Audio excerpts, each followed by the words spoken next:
네, 유망 기업을 또 자세하게 짚어보는 시간입니다. 종목 공감. 오늘 이 시간 한국투자증권 이프렌드의 김예솔 연구원과 함께합니다.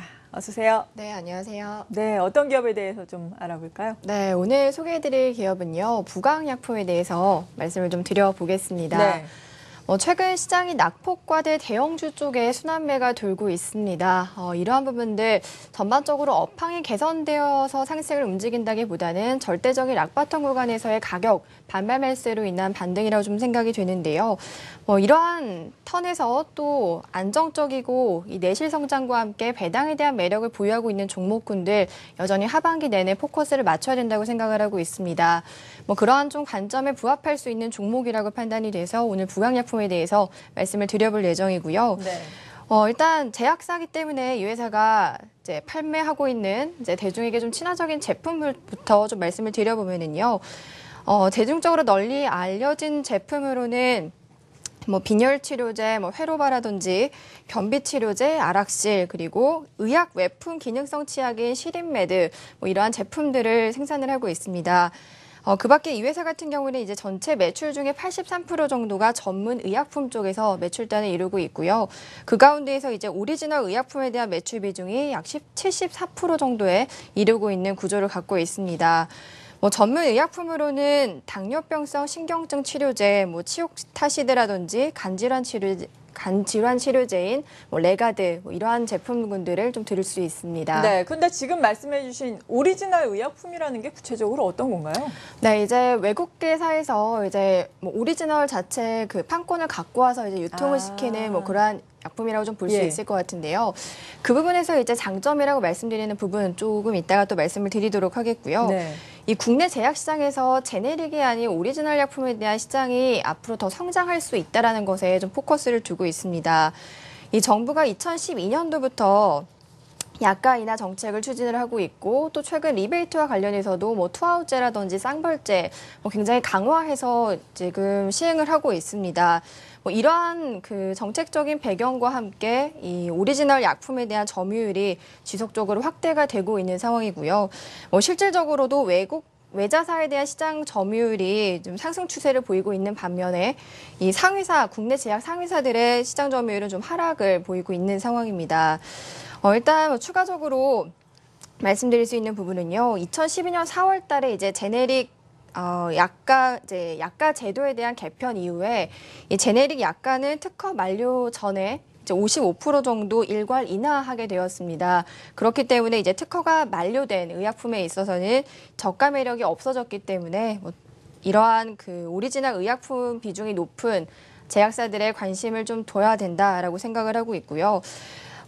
리베이트 쌍벌제 얘기 많이 들어보셨을 것 같습니다. 이제 의사들에게 이러한 프로모션이라든지 영업활동 자체를 좀 위축되어 있는 그런 환경이 나타나고 있기 때문에 이 제네릭 의약품에 대한 처방 유인 자체가 좀 동기가 좀 감소가 되고 있다고 볼 수 있을 것 같거든요. 그렇기 때문에 이러한 그 오리지널 약품이 시장에 성장하고 있다라는 부분을 먼저 말씀드릴 수 있을 것 같고요. 이런 부분에 있어서 특화를 갖고 있는 이 회사만의 이제 사업 구조를 살펴봐야 될 것 같습니다. 이 회사가 가지고 있는 오리지널 의약품이 굉장히 기간 자체가 깁니다.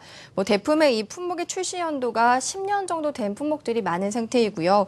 그렇기 때문에 10년 정도 된 부분들을 이 원 개발사가 국내 시장에 진출할 진입 가능성이 굉장히 낮다라고 보고 있습니다. 이러한 부분들 즉 오리지널 의약품에 대한 판권 회수에 대한 리스크가 적다라고 볼 수 있을 것 같고요. 그 밖에 이 회사가 이제 갖고 있는 오리지널 의약품에 대한 부분들을 이제 완제품을 가져오는 부분도 있습니다만 원료를 수입을 하고 국내에서 자체 제조하고 생산하는 품목들도 상당 부분 있습니다. 이러한 부분들을 단연간 그 제조 활동을 하면서 원가 절감을 통해서 이 비용 절감을 하고 있다라는 부분, 이런 부분들이 이제 높은 마진율로 이어지고 있는 모습이고요.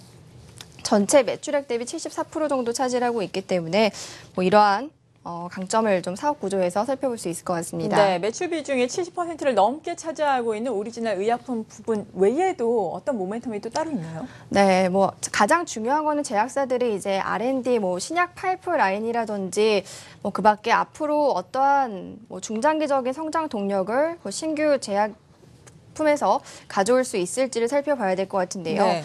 이 회사는 이제 관계 회사와 투자 회사를 통해서 이제 지분 투자를 통해서 약품을 가져가고 있습니다. 단독으로 진행할 때보다 비용에 대한 리스크라든지 워낙 임상 기간 자체가 길기 때문에 그러한 비용에 대한 컨트롤을 충분히 할 수 있는 그러한 구조를 가져가고 있고요. 이 회사는 이제 바이오 벤처에 대한 지분 투자와 또 미국뿐만 아니라 여러 제약사들과 함께하고 있는데요. 그중 하나 지금 좀 주목을 해봐야 되는 부분이 이 미국의 LSK 바이오 파트너사의 지분을 4% 가지고 있고요. 이 회사와 함께 현재 표적 항암제를 지금 개발을 하고 있습니다. 네. 현재 한국과 미국에서 임상 지금 2A 단계에 지금 진입을 하고 있는 상태이고요. 중국 같은 경우에는 임상 완료 후에 지금 시판 대기 중에 있습니다. 이 중국 같은 경우에 지금 파트너사가 항암제 병원 그러니까 전문 영업을 하고 있는 업체이기 때문에 충분히 성공 여부에 따라서 중국 시장에 성공할 경우에는 이제 그 여타 글로벌 시장 쪽으로 확대될 수 있다라고 좀 예상을 할 수 있고요. 네. 그리고 요즘에 또 관심을 가지고 있는 네. 것이 배당이잖아요. 배당과 네. 관련해서 신배당 지수에 포함이 됐고 지금 실적도 괜찮은 종목이다라는 네. 평가가 있거든요. 실제로 그간의 배당은 어느 정도나 했는지 이에 따라 지금 말씀해 주신 것을 종합해 봤을 때 목표 주가는 어느 정도까지 하면 될지 간략하게 정리해 주시죠. 네.